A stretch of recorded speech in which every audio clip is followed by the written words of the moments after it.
Okay, now, there are instructions. There are instructions for the afternoon. One, don't go to sleep. There are instructions for the panel. This is an afternoon panel. Has anybody taught an afternoon class?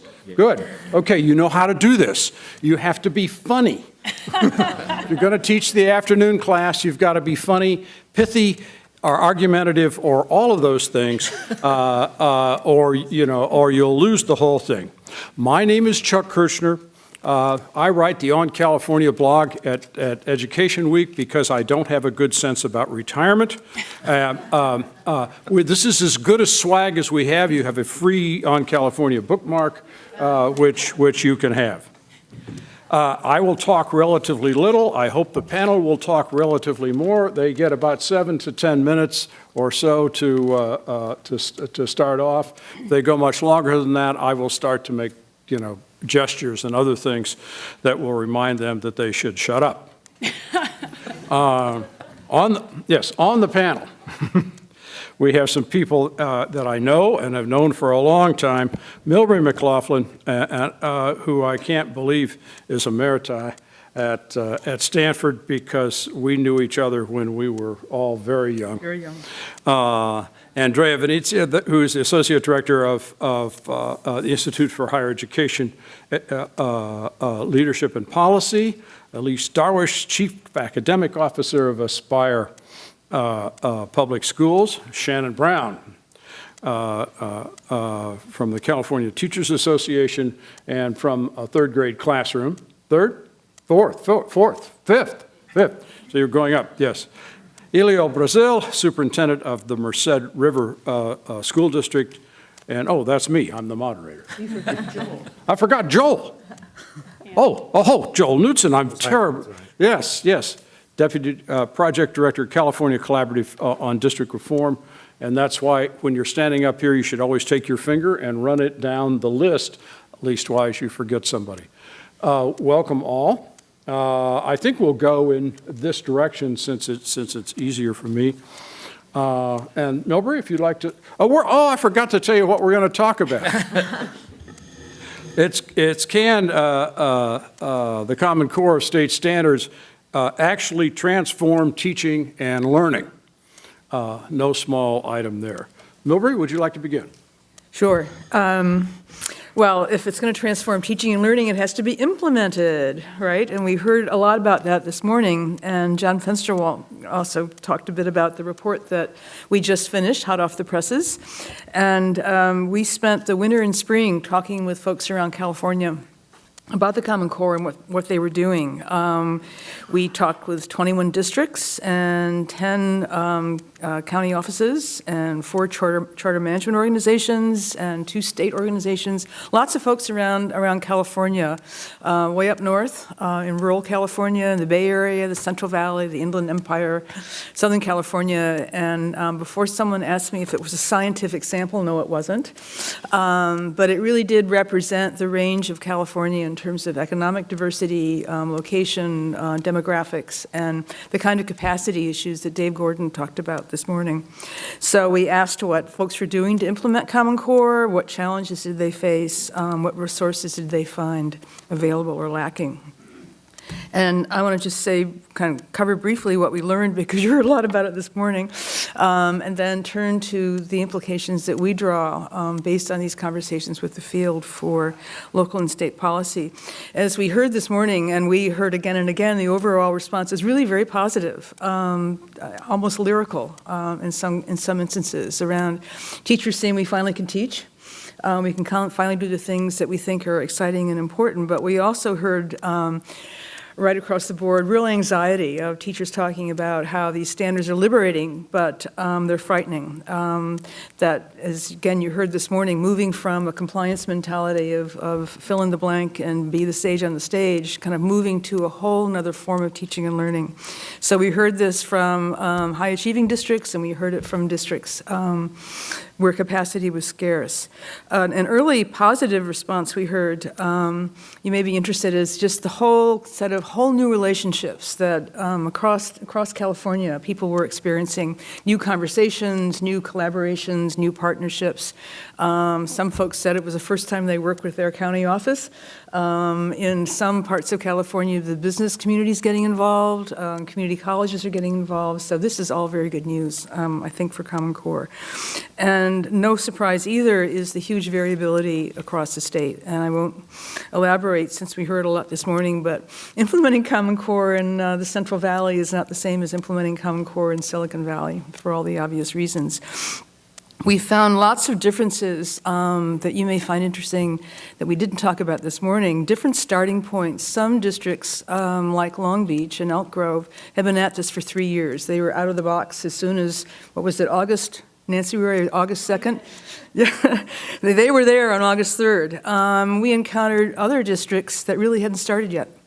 They began to think about it in the summer, and they were saying, well, maybe in the 2014-2015 school year, we'll begin to put it in place. And so, I mean, just even imagine the variability and the roll-on of that is stunning. We also heard a lot about different understandings of the Common Core, and I think this gets to the messaging issue that Julie was talking about, but also important for all of us in our various different roles in California. We heard this mainly from district folks saying people don't have the same understanding about what it even means. What does it mean for curriculum instruction? What does it mean for assessment? What does it mean for professional development? And then charters, as Elise will tell us, had their own sets of issues that were somewhat different. Everybody's concerned about time and those kinds of obstacles, but there were 3 big buckets that across districts that came up, and I'll just touch on them briefly since you heard a bit about them this morning. They were materials, capacity, and preparation. The materials issue is really puzzling, I think, for lots of people in the room, because from the state perspective, as we heard this morning, there's been a lot of work done on materials and putting together frameworks, et cetera.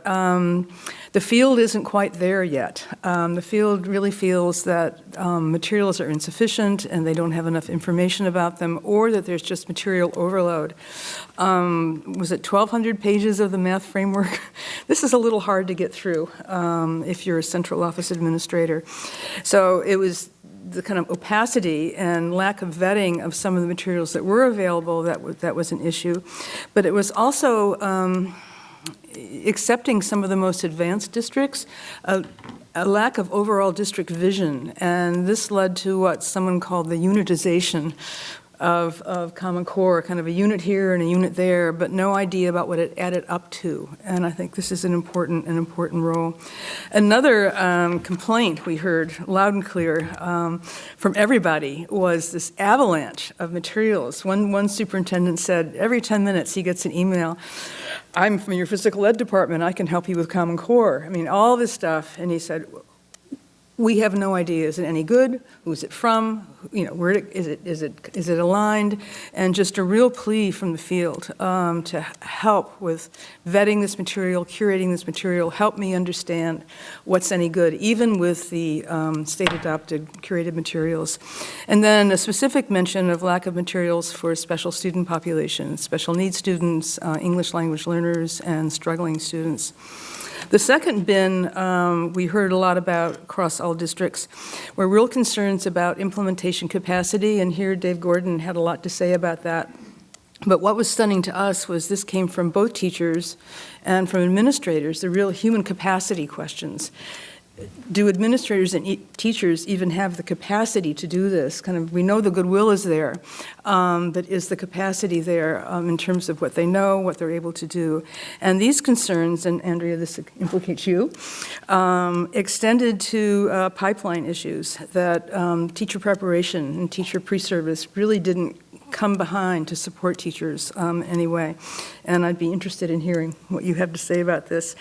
There were lots of worries from administrators' point of view that if teachers don't know necessarily what they should be doing in the classroom, administrators also don't know what they should be doing to support teachers, and a request for some help there. Technology, everybody wants more. Preparation. I was interested in this morning's conversation that Professional development efforts, even where they were seen as good last summer and in the fall, everywhere were seen as inadequate.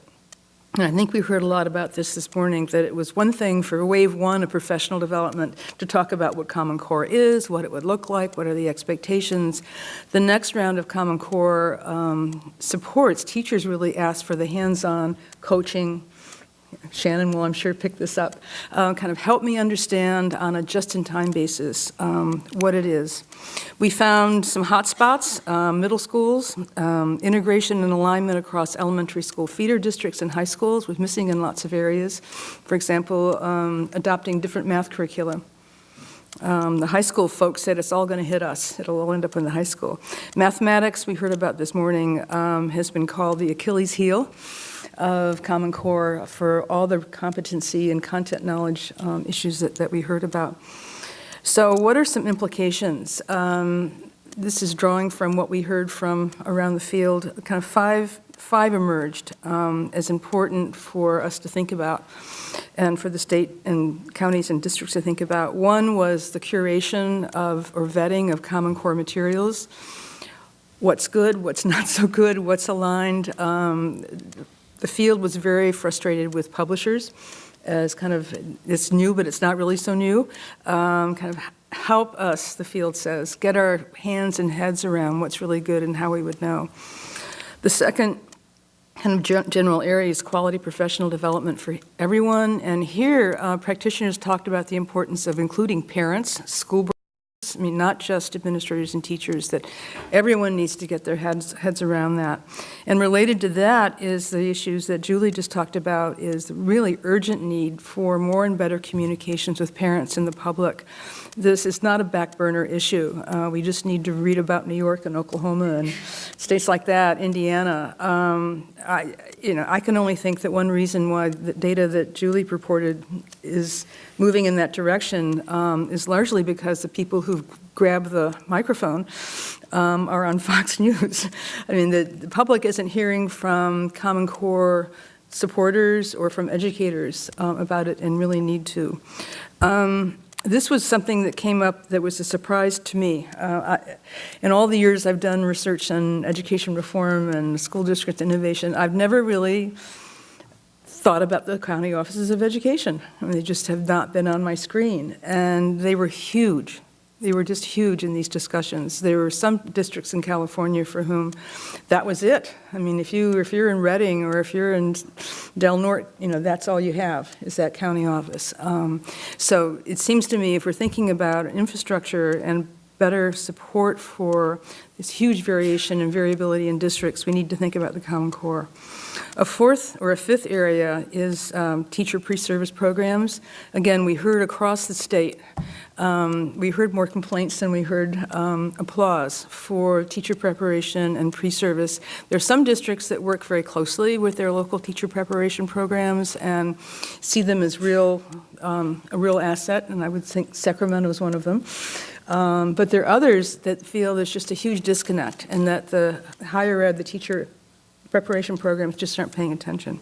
So that would be a fifth area, is reviewing and strengthening that. So just to end, we ended this little adventure into Common Core, understanding the fact that it really is a process and it's a work in progress and it's flying a plane while building it or whatever that metaphor is. But it just seems it's a really critical juncture that the goodwill and the good intentions and the wanting to do it right that we encountered this year, in absence of some kind of concrete, thoughtful, intentional support, may well dissipate, is the USC data makes us worry about. So it seems to me there's a positive and important role for the state to play in Common Core implementation, and we talked a bit about it this morning, but even within the radically decentralized system that's there now, there needs to be a way to work with the districts where the needs are the greatest and the supports may be lacking. And figuring out that state role, I think, is the important task in front of us now. So, thank you. Thank you. Joel, over to you. All right, thank you. I'll start off just by providing some background on the perspective I'm coming from. For those who aren't familiar with the California Collaborative on District Reform, or who might confuse it with the California Collaborative on Educational Excellence, we're looking for longer and longer names all the time. The California Collaborative on District Reform is a learning community of district leaders, policymakers, researchers, support providers, advocates, and funders. And it's been meeting now for 9 years to really dig into some of the most pressing problems of practice facing California school districts. And at the fulcrum of that approach has really been issues of instruction and student learning as they relate to preparing students not only for success in K-12 education, but after they graduate from high school and move on to college and careers. The California Collaborative really started working with the Common Core standards in June of 2010, shortly after the new standards were released, through a 2-day meeting where members had an opportunity to sit down with some of the key authors of the standards, understand really what the standards entailed and the ways in which they departed from the existing California standards. And members came to the conclusion at that point that the Common Core standards were exactly the right set of student expectations that could motivate and support the movement of teaching and learning the way that we wanted to go in the state. Since then, over the last 4 years, the Common Core has really been a consistent thread running through all of the collaborative's work. In addition to the work that's happened internally, it's led to some more in-depth study that we've done that's led to 2 briefs, which were available outside, and they're on the collaborative website as well.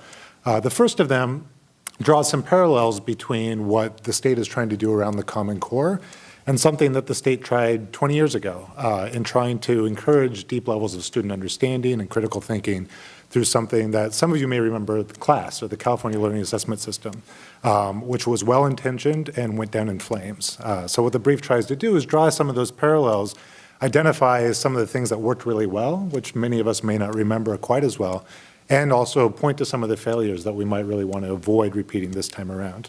The second brief was released just this spring, and it's in some ways a case study. It's one lens into a particular approach to Common Core implementation that responds to some of the issues that Milbrey raised that are a slice of the curriculum instructional materials puzzle, and also building teacher capacity to implement the standards in classrooms. So it looks at a district that's been at this for 4 years almost, and looks at some of the early lessons learned from their efforts.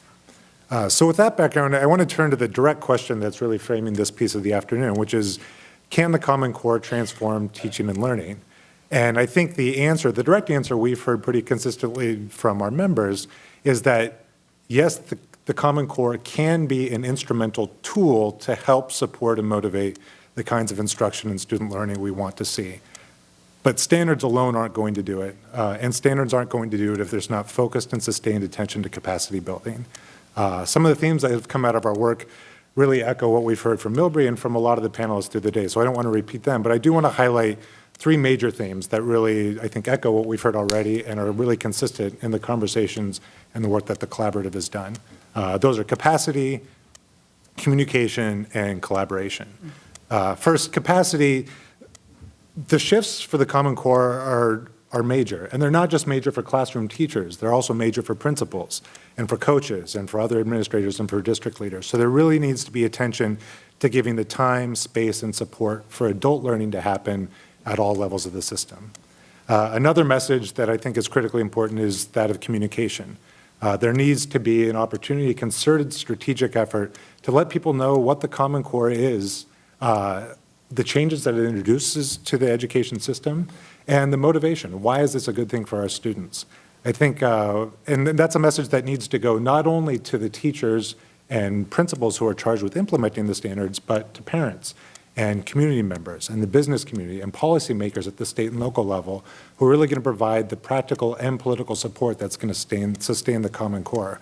I think one of the more troubling takeaways I have from the USC PACE poll is that the window of opportunity for educators to craft the narrative around the Common Core is rapidly disappearing. And there's a very limited opportunity now to craft this conversation oriented around students and learning instead of politics and power.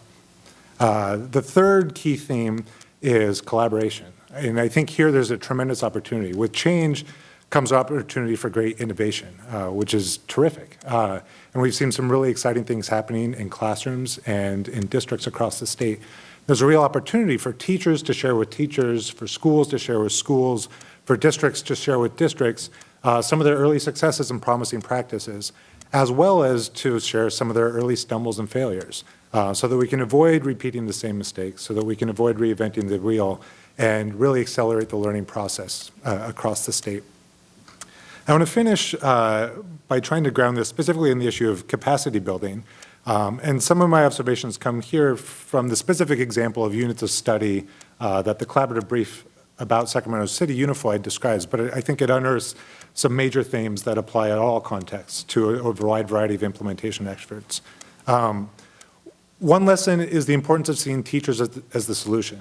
I think we've heard from teachers across the state about reform fatigue and teachers growing weary of reform that's been done to them instead of with them. And there's a real power in leveraging the expertise of teachers to improve implementation efforts. At the same time, by engaging teachers in the process, there's an opportunity to build buy-in and actually create a groundswell of support for the Common Core, not just from the top down, but as we've heard some other people advocate for today, from the bottom up. There's also some tensions. There's a tension between maintaining high expectations for instruction while also giving teachers the room to stumble and fail. Shannan, you talked about this a little bit earlier. Teachers are going to try new things. When we try new things, we struggle and we fail and we make mistakes. And teachers need space to be able to do that and look for support from their peers and from principals and have the room to grow. One superintendent put it well when he said, all of us need to be granted permission to stumble, but no one is allowed permission to fail. And I think that's the place where we need to be.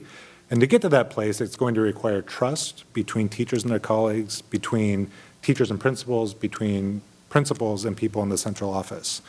Another tension is the opportunity for depth with the need to go to scale. So we've seen with the units of study, teachers, small teacher teams making tremendous progress and finding tremendous power in their opportunity to dig deeply into some of the standards. We heard Arun describe a similar personal experience he had in the late 90s with unpacking the standards. We saw similar successes with class. I know the core districts have teams of administrators and teachers who have been working together to develop assessment modules. But the time and resources required for those opportunities are intense, and we can't give them to every teacher. So there's a real question of how do you give teachers an opportunity to wrestle with and really understand the standards while making that opportunity available so that all students across the state benefit from those opportunities. The last observation I want to make is just a connection back to the panel connecting the Common Core and LCFF. The LCAP guidelines, I think, appropriately identify the Common Core standards as one of the state's 8 priority areas. But one of the things we've heard from collaborative members is that the Common Core is the priority for the state. If what we really need is student success and the way to get there is effective teaching and learning, it requires intense attention on the Common Core implementation, with particular attention to issues of equity and access. So if we want to see the Common Core transform teaching and learning, a resource allocation plan that really integrates efforts and doesn't operate in silos and doesn't get confused by all the baggage that goes around some of the core issues of teaching and learning, I think is going to be really critical. So thanks, and I look forward to the conversation. Yeah. Cool. Andrea? Great. Good afternoon. I was told at lunch I needed to be quite a rabble-rouser at this point in the afternoon, and I'm not really a rabble-rouser, especially talking about research, but I'll do my best to bring up some points that I think are hopefully a bit provocative from some research we're doing that's at a very early stage. So at the Institute for Higher Education Leadership and Policy, or IHELP, we have some funding from the California Education Policy Fund to do some exploratory research looking at the implementation of the Common Core in California, specifically focusing at the transition period between high school and post-secondary. So I'm really going to focus on grades 9 through 14 in what I have to say. I want to give a shout out to my colleague Jody Lewis, who's here, who's doing the bulk of the interviews. So someone else mentioned about a colleague, specific questions, I'll defer to you. She's doing a lot of this research, and I wanted to acknowledge that. So again, it's not a scientific sample. If anyone's curious about the sample, I can tell you about that, not on the panel, but we are doing this exploratory project with 4 main phases of the field research. The first phase, which we've completed, is trying to get an understanding at the state policy level about the expectations for the implementation of the Common Core across high school and post-secondary. So that's what we've completed. We're in the throes of reaching out to leaders in other states to understand states that have a reputation for leading the way way in implementing the Common Core at these grade levels, to understand from them what they're doing. We're also in the throes of spurred on a bit by Milbrey, to understand what's happening in county offices of education, and doing about 10 interviews across the state to understand their role. And then in the fall and early winter, we'll be doing some deep dives into a couple of districts to understand, basically drilling from the state into the districts to understand the hopes and the plans, and then the realities of what's happening, and also talking with post-secondary institutions. So the key issues that we're looking at, and a lot of these you've heard from people prior to this panel, but we're looking at what kinds of information are available at the state level, being developed at the regional level and at the local levels, in terms, again, grades 9 through 14.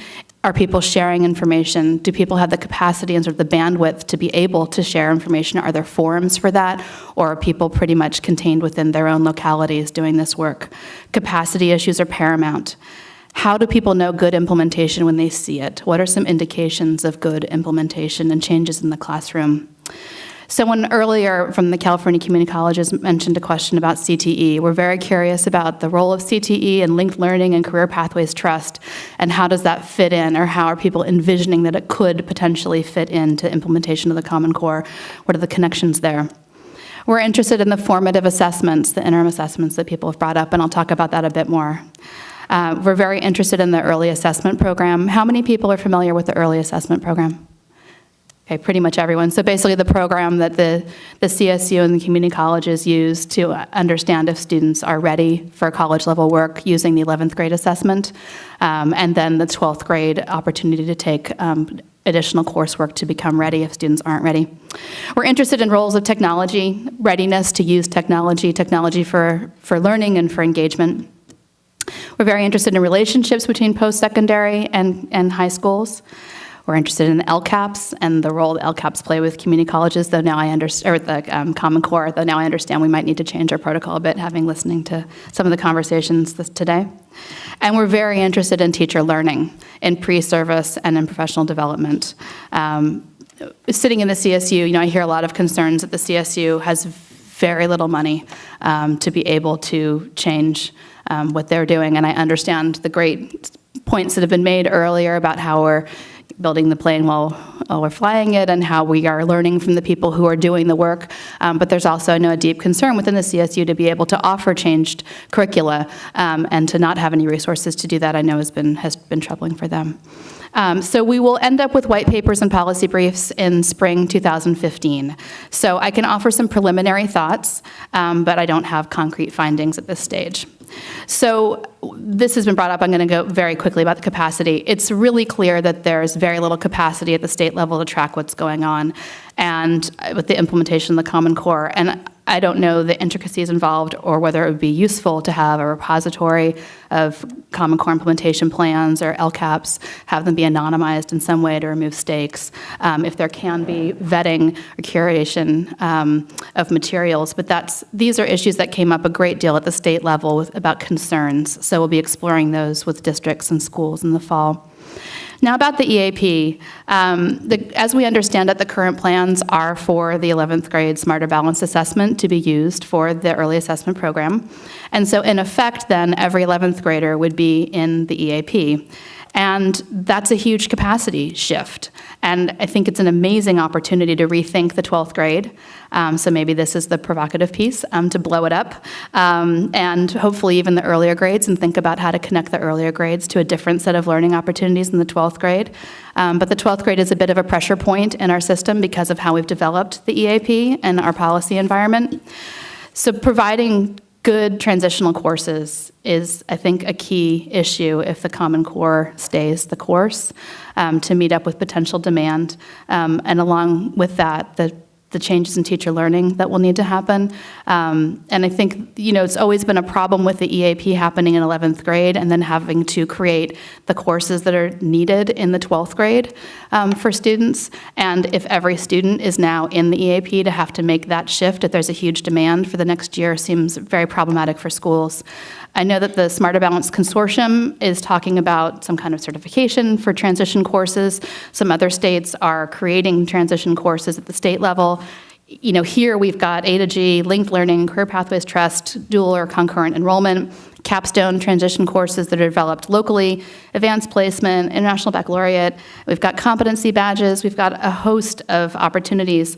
And getting a sense of which options are the most effective for which students, given their interests and their academic preparation, and how can those be potentially scaled for a greater number of students, I think is a critical issue, along with supporting development of habits of mind and key cognitive strategies. As an aside for PACE, a few years back, we did research with Dave Conley in the Educational Policy Improvement Center in Oregon, looking at gaps between the Common Core and the competency statements developed by the post-secondary segments in California, and a big glaring gap is habits of mind development. And so that's an area, again, in this transition space, I think, to focus a great deal on.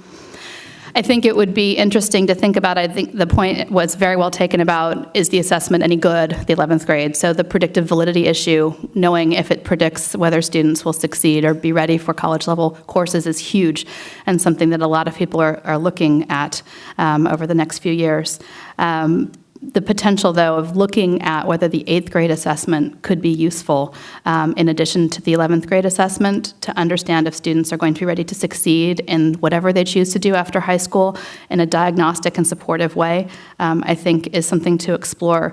We know that 1 year is not sufficient for students to use just 12th grade to become ready if they're really severely off track. And so being able to have data that can go back into 8th grade, in addition to the voluntary formative assessments, we're very sympathetic in understanding that voluntary isn't really happening right now, but those formative assessments, I think, could potentially play a great role if they're developed in partnership with post-secondary and used to create a fine-grained understanding of where individual students are. I think the potential for changing what we do for developmental education and having modules or accelerating the opportunities for students to become ready might be too pie in the sky, but I think that mechanism could be there to help students learn where they are better.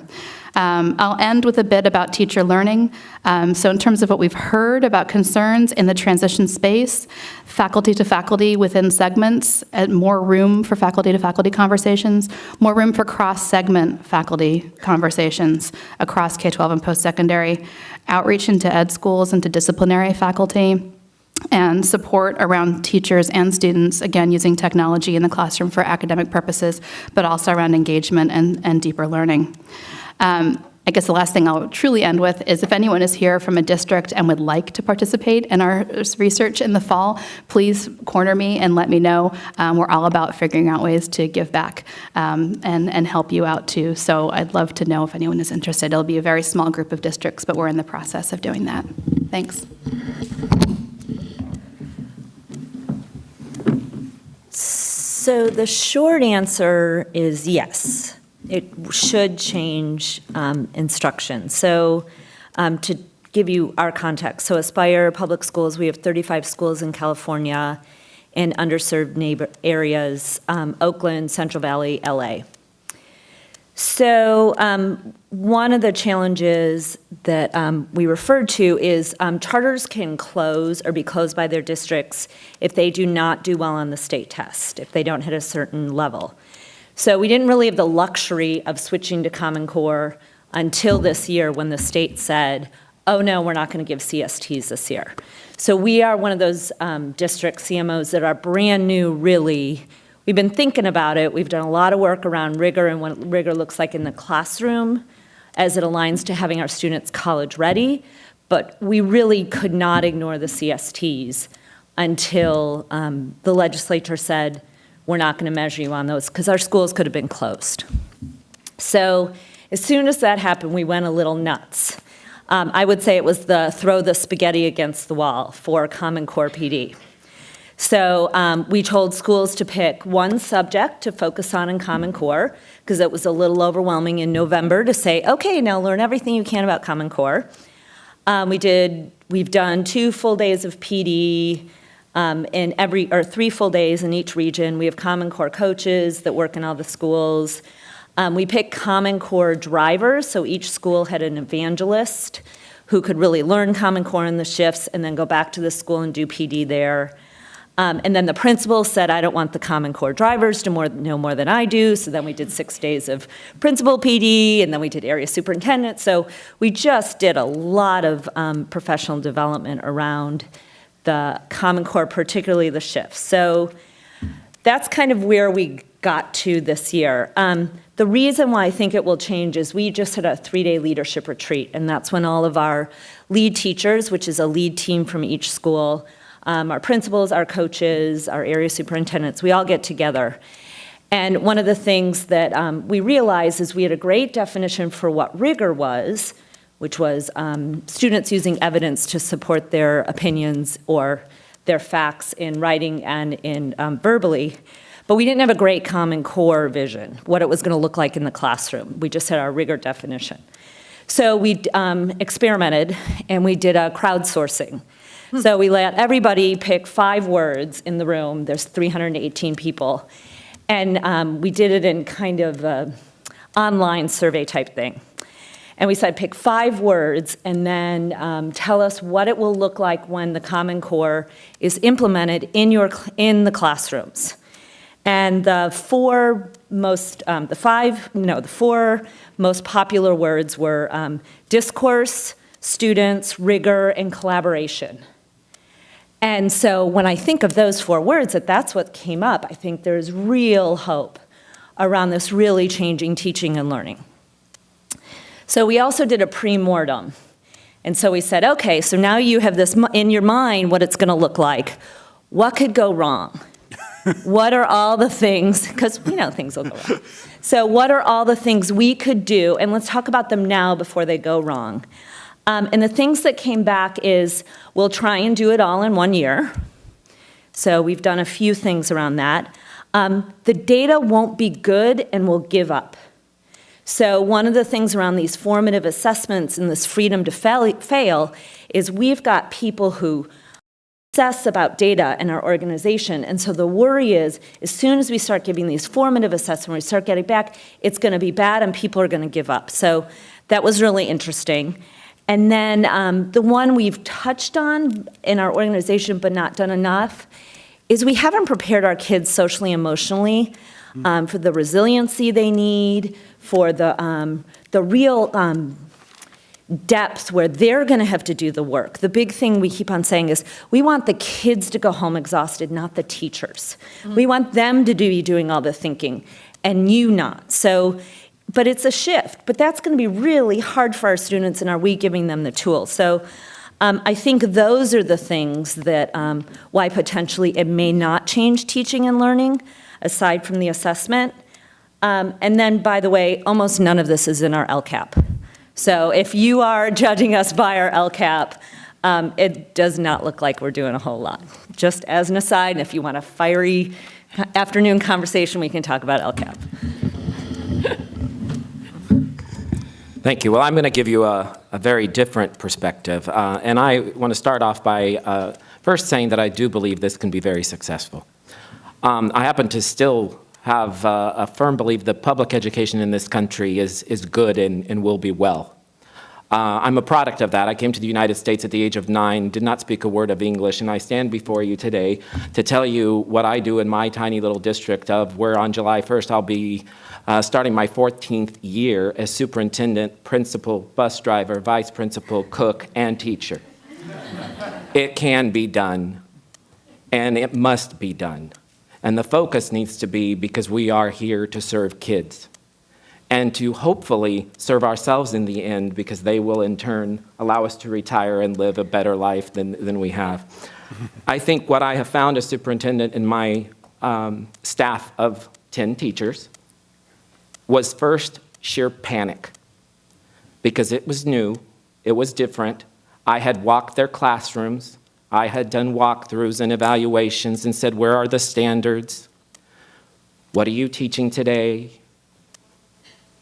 And critiqued them on that. And suddenly, I'm shifting a little. And the panic kind of has somewhat subsided. And I think one of the things that we have done is we have provided, and in a small district, it's a little easier in the sense that I don't have to fight too many bureaucrats. I kind of go to the 5 board members and say this is needed, and I've been very lucky that they're supportive. And what I want to share is that when I gave my staff or my teachers time to truly collaborate, they did. The anxiety level dropped. Do we need an extended day for students? I believe that we do, and I think that we need it in the sense that we need that collaboration time. Extended year, perhaps, if that's what it's going to take. But what I want you to know is that the experts are those in the classroom. And they truly need to be those who are looking at a standard and saying, how am I going to assess this? What will this look like when a student has mastered it? And I think that those are the kinds of things that I have tried to allow my staff to begin. Now, talk about LCFF and having 2 school sites at K3, a 4-8. Trust me, I've had to allow my teachers to have that latitude and that ability. I'll be very honest, I don't lead them, they lead me. And it's a good thing. Actually, our kids have driven what we do. And I think that that's a key issue. All of these plans, I was flabbergasted earlier, and I'll say this because it was, well, some of these plans just were not up to par. Well, if perhaps the time and true understanding of what is out there on the field had been applied, perhaps you would have thought we did a damn good job with what we were given. I think that you have asked, we have had more implementation or more collaboration of parents and community members as a result of LCFF than we have ever had. Mm-hmm. And so I look at some of the statistics and I think, my God, I have had to go to homes. I've had to offer, you've heard it all about parent involvement. You do anything you can and you go drag some of them in. And part of it is you have to spend that time of showing them this is where we're going. And for a long time, however, we were stuck and I still feel we're in that phase as a staff and myself as a leader, where really are we going? And I've looked at the county offices for support because they in turn were established for small school districts and to support them. I don't see the support at times that I need. I've looked for CDE, I've received that sometimes. I think those are the key things that when you're a small district, we rely on these resources that are key if we are going to be successful.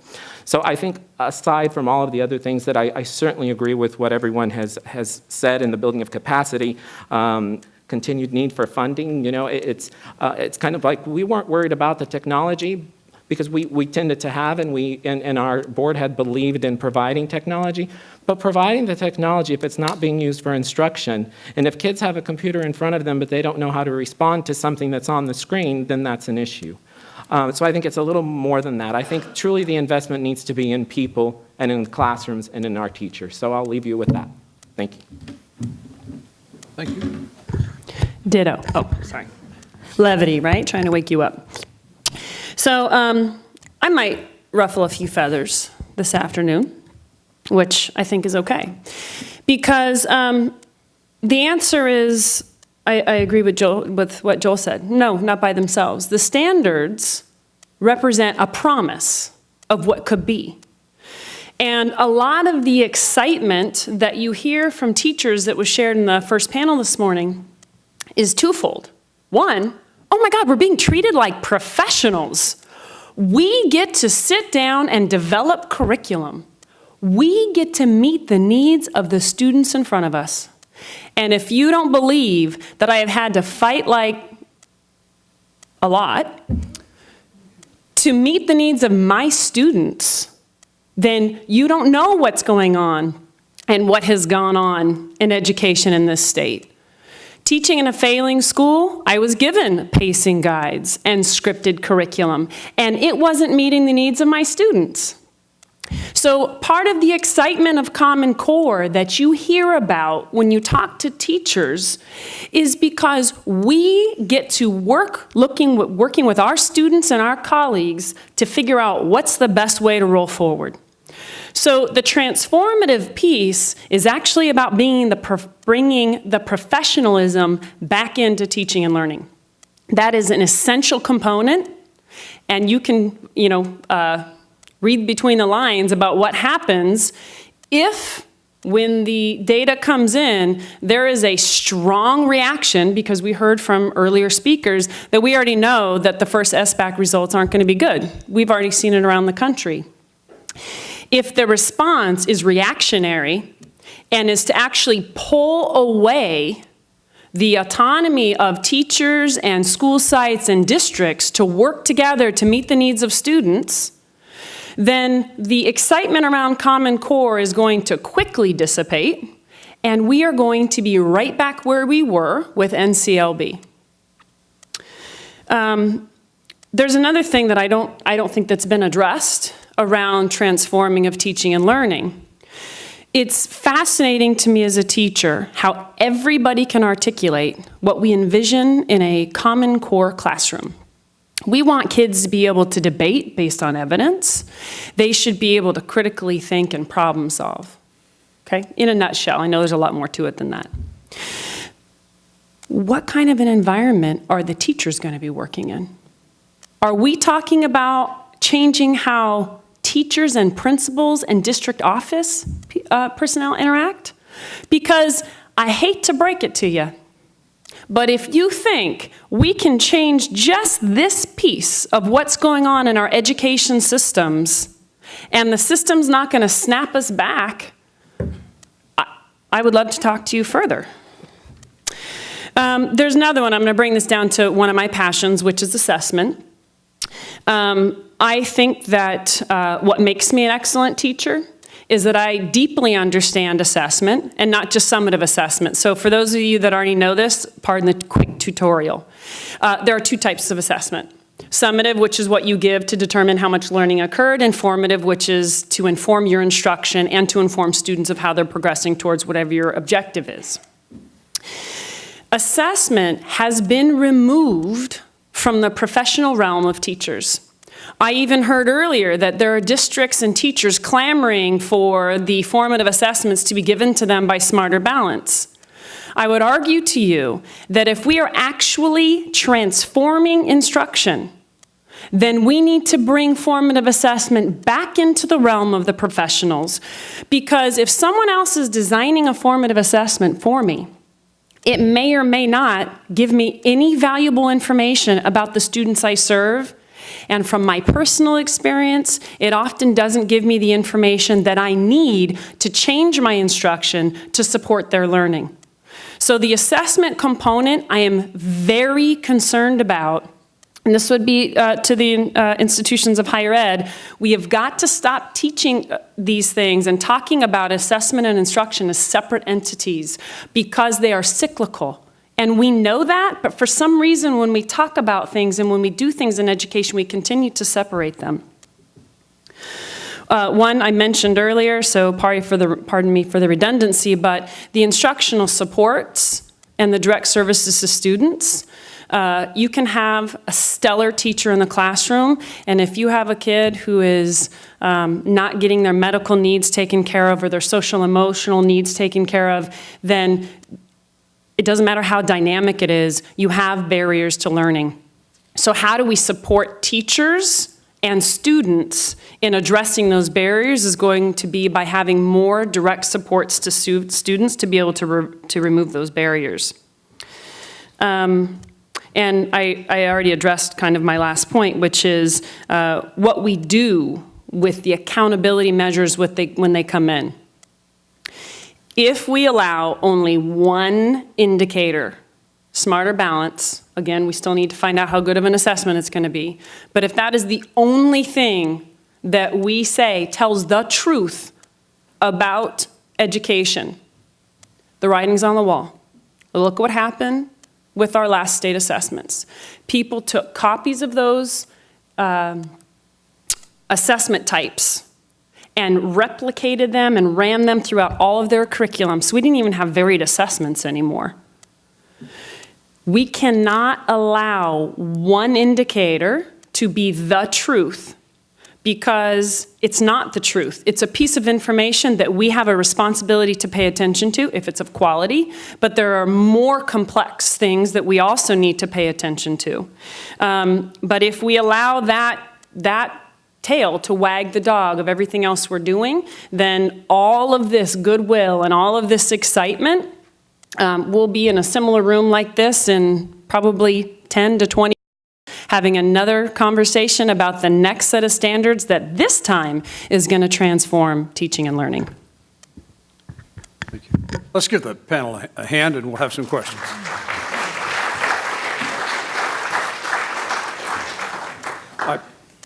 This is one of the few privileges of this job. I get to ask the first one.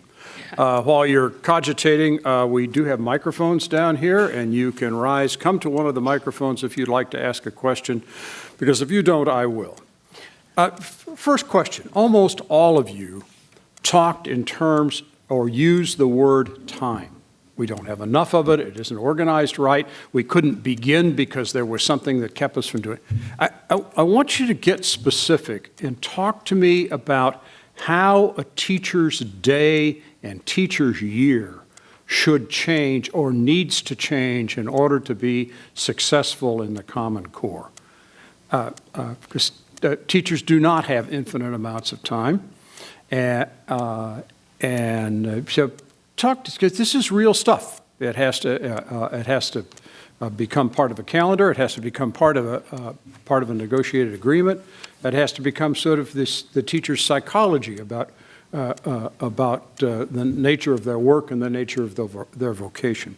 I'll take anybody. Hugo, you want to go first? I think, if I may, I think I look at my teachers and I see them walking on campus, and let's say it's a 7:30, school starts at 8:15, and some of them are having to cover recesses, lunch duty. Then by 3 o'clock, buses roll out, and they have things to clean up, things to plan for the next day. And I would love to tell you that their day began at 7:30 and that it was over by 3:30, but it's not. And that's a constraint that I think needs to be taken into consideration. Many people work 8 to 5, but we go home, or people do in other sectors, they're able to leave it at work. It's finished. I think in the educational profession, it is something that you take home. Some we go home to families and we put dinner on the table and we do all of our other to-do lists. And so I think we have to provide teachers with time during the day that is non-duty time, but however it is allowed for collaboration amongst one another if you're in a larger district and across grade levels. I think that's key. I also think that the year we're always being compared to Europe and Asia in terms of their ability to educate. And there's so many things that go on that. But one of the things is their year is very different than what ours looks like. They are longer. We have been forced, when we should have been extending the day, in my opinion, to cut them back because we could not pay people. So I think that that's something that needs to change. And the time truly is, if you're going to have staff development, those kids are going to have subs in that classroom. Is that really the best way, or should we extend the year to provide staff development in a calendar site? We went to year-round. Why couldn't something, I know there's a lot negative about that too, but my point is there's got to be a way of us building in days that are allowed for teachers to truly begin to look at this and to collaborate together. Just to build on that, if I can, where we saw districts really chugging along and making good progress, they all had teacher learning communities, and they all had, I think we heard about this morning from Pivot, they all had leaders that one way or the other carved out that time. But at least I would say this is where the charters are really different. A lot of the districts had trouble because of contract negotiations or whatever, you wouldn't know about this chart, of finding time for professional development, or county offices complained that they couldn't get teacher time because of the district contracts. And the charters were really privileged in terms of being able to have flexibility with the professional development. So it was time. So talk to us about how charters do it differently. So, there's a lot of different charters. There are a lot of different charters. We found that out. So we actually, our kids go longer. So they go all the instructional minutes and they go longer. We have a longer school day and longer school year. I think what we don't have is we don't have the set restrictions on the time they have to show up and the time they have to leave. So we really have this flexibility around if a team wants to meet after school, they can meet after school. We have a half day on Fridays specifically set aside for professional development and teacher collaboration. Some of the innovative things that I think we would love to do and we haven't gotten to is I know Summit Prep has a whole school that they call this, I'm sure that's not the official name, but they call it a traveling circus. And so for 2 weeks, they have a whole team that's been trained, and they come in and they do a whole in-depth unit with the whole school. And then during that time, the kind of regular teachers are off getting professional development, collaborating, really going in depth and having the professional time they need. It's a little more expensive. One of the things we do on Aspire is we run on the same dollars, actually less dollars than the school down the street gets. So we try not to make a different model. But Summit has really been pretty creative in thinking about it. I think when I think back to the old days, Oceans Week, there used to be a week where the whole school and in elementary schools would study oceans. And I think something like that could really give us some more professional development. It's a lot more tricky in the secondary schools with a few more of our minute requirements. Okay. I just add very briefly, I think the structural constraints are real and need to be addressed. I think there's also a point, though, about efficiency and quality. I think the professional learning communities have been a really powerful model in a lot of schools and systems. There's also a lot of schools where the professional learning communities are grade level meetings where teachers get together and complain. So I think there's a need to have strong and efficient and effective use of time, and that comes through not only the contributions of strong teachers, but also strong leadership at the school and district level. A follow-up question, Joel. How does a system monitor meeting quality? Because you've got a thing that has the same label, a professional learning community, and for some people, it's deep introspection, and for others, it's a coffee klatch. Have you got any experience in how the core schools are handling that interesting duality? I think there's a tricky balance between, I've heard a lot of district leaders talk about tight and loose. So you identify the things that you need to be tight on and the things that you need to be loose on. Mm-hmm. So it's a set of clear expectations for the outcomes of a meeting, maybe even for the process of a meeting, the conversations you have, the pieces of data that you use, while also giving teachers the flexibility and freedom to use that time and work within those parameters in a way that responds to their student needs and responds to their own expertise. So I'm sort of copying out of your question, but it's an interesting balance that needs to happen at the school and district leadership levels to create the parameters where that can happen well. Okay. Shannan, time?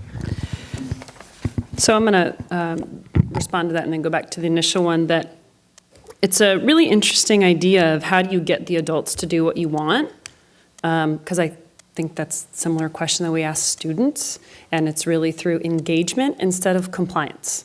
So let's stop trying to make people do things and get them engaged in the work. Right now, you have teachers excited about Common Core, and people are working inordinate amounts of extra time above and beyond what they're already doing with grading papers and tutoring kids after school, and it's because they're excited about the work. So I would say that compliance is the wrong lever, and if you're feeling like you have to flip into compliance with the adults in the system, then you have an engagement problem, which is exactly what I would say about students in the classroom. If you're having to focus on compliance, then you're not focusing on the engagement component. Very quickly about time.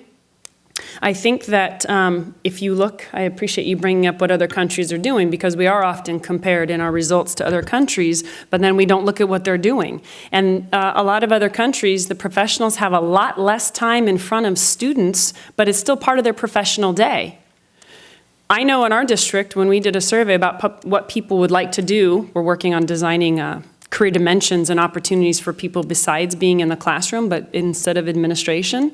And the number one thing that people are interested in, lesson study. They want to get together with their colleagues, plan a lesson, watch each other teach it, tweak it, make it better, and launch it again. Talk about rich professional development that will take you to the deeper levels that we want to get to, but that takes time.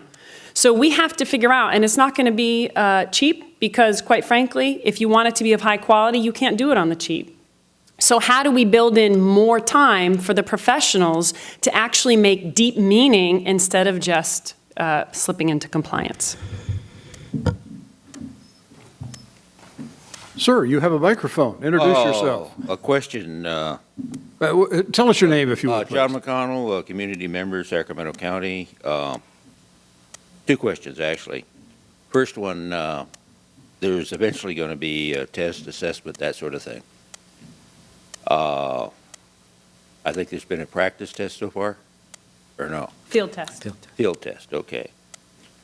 Is the field test going to be available for parents or anybody else to look at? Because that'll tell you quicker than anything what's being taught. Will the test that the kids take each year after they've taken them at the end of the year be available for parents and anybody else to look at? Because that's the quickest way to know what's being taught. So the results will eventually be available No, to parents? The questions. Excuse me? The questions. Number of students that got that question right, number of students that got the question wrong for the school district. They give the scores from No, schools? the and grade actual levels. question, not the scores. No, because that would compromise the integrity of the test. So from my understanding, they're not going to be released unless they're no longer being utilized similar to the CST. That was a problem in the high school exit exam, and the contractor there eventually, with a lot of pressure, did release some of the questions, which was rather insightful as to what was being tested on and what wasn't. But from the standpoint of the public, transparency is knowing what's in the test, what questions were asked. I think that there have been released sample questions that parents can go, and I know that we have links on our own website in our districts for them to take a look at them. I think that there has also been an awful lot of negative posting of questions used to say that this will never work. And even videos, which I had a board member of mine bring to a board meeting, a video of a teacher teaching clearly a lesson that was not going well and not correct. And it was explained as, well, this is what the new Common Core will look like. There's a lot of that out there as well, and I think that's just simply not what is going on. I just want to reiterate, though, that when those scores are released, whenever they are, it's amazing because as educators, we were told this is a field test. You're simply going to get to practice. We just want to see that we have the backbone. And all of a sudden, we hear all of these releases of all these states saying, oh, the results are terrible. Well, why are you releasing that? Why? You know, it's like saying, you've never driven. Let me give you a car. You are going to drive so well that first time. I know you are. Come on. I mean, those are I think, the things that we need to kind of shy away from. I think, I hope that that's I think there will always be answer the question, and that is, basically, there will be a test. The teachers will teach the test, and the larger public doesn't need to know what's in the test, although that is what drives the curriculum. Yeah, there may be a response to that. Okay. The second question, let me ask, and then I can sit down. Well, pick math because it's easier to talk about. English is kind of a squishy subject. Can you say a few things that are better about the, say, fifth grade, pick any other grade, first through fifth grade of Common Core math that couldn't or shouldn't or doesn't already exist in existing instruction? What are you teaching that's new? What's different about the standards? Yeah, no, what are you teaching that's new? What skills? Well, I don't have to be the only one to answer this because I think it's about the shifts, but one of the biggest shifts in mathematics is that it's a bigger focus on the conceptual understanding of math and not just memorizing algorithms. So a lot of people have developed a lot of tricks and ways to teach kids to get math problems correct, but when you would ask them to explain their thinking, you know, why do you know this is right? Is there another possible solution? Can you draw a picture to represent the numbers on the page? It was clear that there was not a fundamental understanding of what the math meant. And so one of the significant shifts in Common Core is moving more to a conceptual understanding in mathematics. Talking grades somewhere 1 through 5, for example? Yes. So to add to that point, I would disagree with her because young kids are good at learning language. They're not good at abstractions. So exactly what has been taught in the past in terms of young kids is basically things like multiplications tables and how to solve this type of problem and so forth, not an abstraction. In other words, the mechanics. Addition of fractions, subtraction of mixed numbers, all kinds of algebraic equations Not that, why, just to how to do it for the youngest ones. the how. it's both, one way to identify that, some of the words in the language and the standards themselves identify some of the differences. So some of the words you'll see in the Common Core standards are words like apply, interpret, and understand. So you're not only figuring out the answer to 5 times 5, but using that to answer bigger questions, as opposed to the existing California standards, which use words like solve and identify, where you're basically filling in the blank at the end of a problem. So it's extending that core knowledge, which is still important to apply it in meaningful ways to larger problems. And I think maybe to address your point is 2 times 2 will always be 4. And your need to know your times tables will always be there. That has not changed. I think you need to look at maybe some of the current curriculum and textbooks that are being used, some of the sample lessons that are being delivered, and I think you would see exactly that maybe it's not changed as much. I think the rigor has changed since maybe you and I went to school, but I don't think that the material is so different. I think we expect more, and I think kids are learning more than you and I did. Sir, I've got to ask, go to the next question, if I may, please. Thank you. And this is not really a question, but talk about the messaging here. This is a perfect opportunity to tell you, yes, there is a practice test that parents, community, teachers, anyone can take. If you go to the California Department of Education website, you'll see tabs. There are tabs for parents, students, teachers, administrators, community. So if you go to that website and you click on the one that says parents or community, you will work your way to a practice test. And if you open that practice test up and you try some of those items, it will give you a very good idea of not only what's on the test, but how the children are responding to that. So I invite you all to take that. It will also give you a little bit of understanding of what the thinking is behind the questions too, so you'll be able to see that. Okay. Well, it costs about $1,000 to develop a test question. Because they have to test it and make sure there's no bias, they have to make sure it's really testing what they want to test, they have to see how kids actually perform in that. So all that's a cost. So if we were to be releasing those and making those public, there's no way you could actually afford to do that. But what you can do is look at the test blueprints that will come out that say, here are the things that will be tested in this grade level. And when you look at that and you understand, okay, that's what my students need to learn. This is what they're going to be tested on. You could have this question about it, this question about it, this question about it. The specific question could be different, but what's being tested will be illuminated by reading those. So if you want to know what the students are going to be tested on, you have that opportunity to view that without giving up the cost to actually develop a test. The practice test questions are available. They are available. Yes. Well, no, because those are real items. The field test is all the items they think might be really good, and now they're going to weed them out. They're going to look at which ones really are good and then use those. So if you want to go to the practice test, you can check that out and see what you think. Let me pose another question to the panel. At the end of the day, what I have to do when I try to write on California is I have to tell stories. And we've had lots of high-level descriptions about what teaching's like and what the Common Core is like.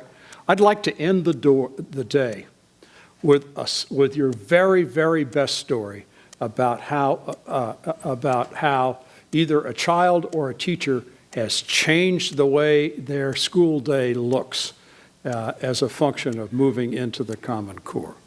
Give me a real kid story or a real teacher story.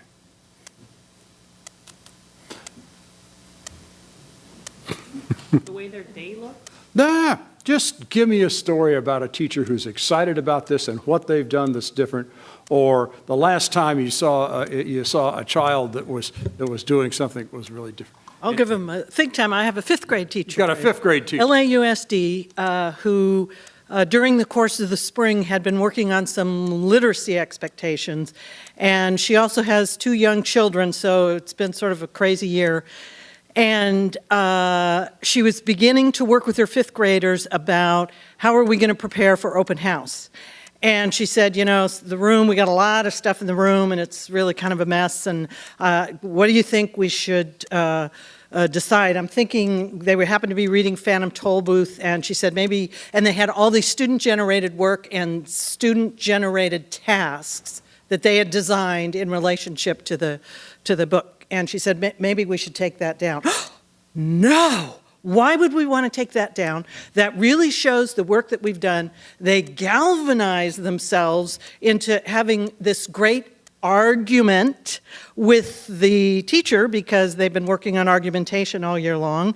And the determination was that they split themselves up into small groups to determine what the priorities were going to be to show their parents what the work of the day was, of the last month or so was. And she just sort of sat back and went, well, I would guess that perhaps this is the direction that we want students to be going. And she was able to just sort of tune out of preparation for open house. Her students stepped up, formed these subcommittees, took votes on the priorities for what they were going to do, and then they went about organizing the classroom to show their learning. And I think that's a great example. Thank you. There you go. Over to you all. I saw all heads turn to me. That's really funny. All the heads turned to you. So I don't have a pithy little story about one specific thing. I would say I'll go with math. It's a good topic, apparently. So I would say that with my students and with students that one of the most fun and challenging component is they really want to just know what the answer is. And so when you give them a problem and you say, you know what, okay, work in teams, develop, how many different solutions can you come up with? They go, well, how many solutions are there? Well, I don't know, figure it out. Well, but can you just tell us how many there are and then we'll work on it? So it's exciting to see how you can see the transition of even the students going from trying to find the answer to just being engaged in thinking together and working in collaboration. I think one of the real ahas for me this past year, as we've made the transition or attempt to, has been going into classrooms and students honestly asking, why don't we have 4 choices to choose from? And telling them, because you can tell me more than those 4 choices, can't you? And they are showing us, whether it's projects and building castles and telling us why we need right angles here and why we need an obtuse angle here. They're doing that. And they are learning math across skills. You know, if they're in language arts, they're learning math, they're learning social studies, they're learning history. It's I think, seeing the creativity that I'm seeing in our teachers, in not being worried because I've got to spend my hour and a half on language arts or I will never get through this. That's the freedom. Those are the things I'm seeing in class. So we're going to cover language arts, but it's going to take us all day today because we're going to learn it in science and in social studies, and this activity is going to be cumulative at the end of the week or the end of the month, and we're going to have a project to show instead of it was B on question number 20. So I don't have we've been trying a lot to use different language. And so when our teachers, to explain to the kids why all of a sudden it's not just B. And so one of our teachers said, okay, you guys are now going to be mathletes. And this was a 3rd grader. And this 3rd grader happened to be the same one who was giving a tour to our CEO of the school. And he wrote him a letter later on and said, the student did, it was great to meet you. I want you to know I'm a mathlete. I'm really great at math. I think I'm going to be ready for college because I'm a mathlete. So kind of this difference in perception has really been helpful in how he views himself as a mathematician. Well, since we haven't started the field research in schools, I'm gonna draw from being a parent. I'll give a quick story from my kids' school where they had the students, after the end of each day of the field testing, sit back and get in a group and reflect on what they just learned and talk about the different items that they got, because there were different items that each student had because of the computer adaptive nature. With the ELA in particular, they had the students talk about penguins and habitats and why you have a nose and how you smell, and each student talked about what questions they had and what they learned, and then they did pros and cons of different answers, and they used it as a real learning opportunity to go through the items and have the students work in groups, which I thought was a pretty neat way to use some time. My story comes to me secondhand, so it lacks for details. But Hearsay. It is hearsay. Researcher. I'm inappropriately stepping out of my element here. But it comes from a teacher who had worked with a group of her colleagues to develop a unit of study that included different classroom activities, and a culminating project that was their formative assessment. And she talked about the effect it actually had on the parent of one of her students, the student who was a moderate performer, but the parent had never been engaged in any way in the classroom, had never spoken to the teacher before. And through the course of this project, the parent actually became very engaged in what the student was learning. And the takeaway for the teacher was that it had given the opportunity for the parent to sink in to the student's learning opportunity and to engage in school in the way that the parent hadn't done before.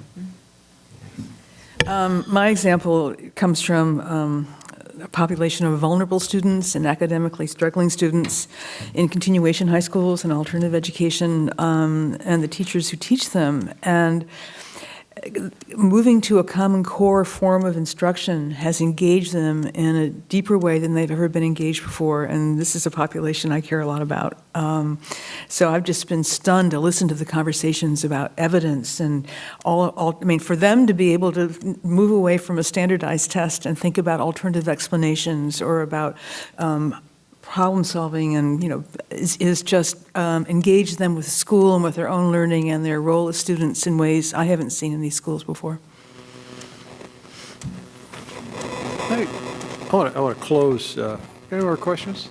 Okay, we're going to close here with a story about Carol. Carol's a teacher I spent some time with this past spring. And I want you to sort of get a mental image of Carol. She has got more energy than anybody you have ever seen. Carol loves technology. And somehow, because in part she had brokered the money, every kid in her classroom has an iPad. You have no idea how dirty an iPad screen can be when a third grader has used it for a week. She also bought a big thing of handy wipes, and these all get wiped down at the end of the day. Carol likes the iPads because they can individualize instruction. So she's got this notion she can keep track of what 26 different third graders are doing. And by the way, she tells the other people in her school, send me the hard cases, I love them. And she's got, this thing looks like chaos.